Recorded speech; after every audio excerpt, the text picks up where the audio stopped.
নমস্কাৰ, মই প্ৰিয়ংকা ভৰালী। পোনপ্ৰথমতে সকলোকে ধন্যবাদ জ্ঞাপন কৰিছোঁ। যোৱাকালিৰ যি টক শ্ব' হৈছিলে, সেই টক শ্ব'ত আপোনালোকে যিসকলে মোক ছাপোৰ্ট কৰিছে, অনুৰাগী মোৰ ৱেল উইচাৰ্ছসকল সকলোকে মই আন্তৰিক ধন্যবাদ জ্ঞাপন কৰিছোঁ। কিন্তু মই এই মুহূৰ্তত এই ভিডিঅ'টো শ্বেয়াৰ কৰিবলৈ বাধ্য হৈছোঁ অন্য এটা কাৰণত। যোৱাকালিৰ অনুষ্ঠানটো শেষ হোৱাৰ পিছত আমাৰ প্ৰাগ নিউজৰ MD সঞ্জীৱ নাৰায়ণ ডাঙৰীয়াই আমাক অনুষ্ঠানটো হৈ যোৱাৰ পিছত বিশেষভাৱে তেখেতে মোক ব্যক্তিগতভাৱে মোক কৈছিলে যে যি হ'ল তুমি তোমাৰ ক'বলগীয়াখিনি ক'লা, আমাক পাৰ্চনেলি তুমিও বেয়া নাপাবা আৰু আশা কৰোঁ তুমিও আমাক বেয়া নোপোৱা। ময়ো ক'লোঁ যে মই বেয়া পাবলগীয়া কথা যিখিনি আছিলে মই তাৰ কাৰণে মই উত্তৰ দিবলৈ আহিলোঁ, ক'লোঁ।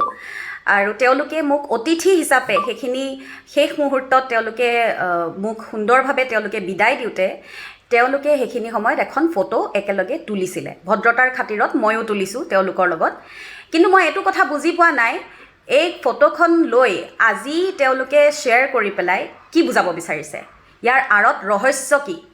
যেতিয়া প্ৰথম গম পাইছোঁ সঞ্জীৱ নাৰায়ণ ডাঙৰীয়াই এইখন ফটো তেওঁ শ্বেয়াৰ কৰিছে, তেতিয়া মই তেখেতক ব্যক্তিগতভাৱে ফোন কৰি কৈছোঁ যে এই ফটোখন আপুনি আজি কিয় শ্বেয়াৰ কৰিছে? মানুহক বেলেগ ধৰণে এই কথাখিনি ঘূৰাই পেলাই বুজোৱাটো মই এইটো কথা কেতিয়াও সমৰ্থন নিদিওঁ।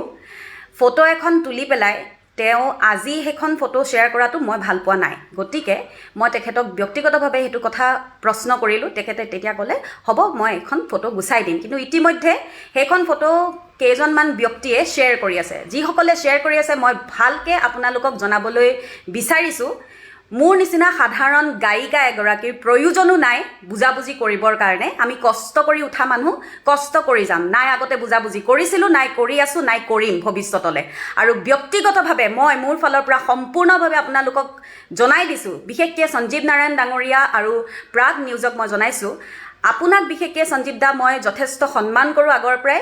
আপোনাৰ লগত কথাটো বেলেগ, কিন্তু দেৱজিৎ ভূঞা ডাঙৰীয়াৰ লগত মোৰ যিখিনি কথা আছিলে সেইখিনি সম্পূৰ্ণভাৱে মই মুকলিকৈ ক'লোঁ।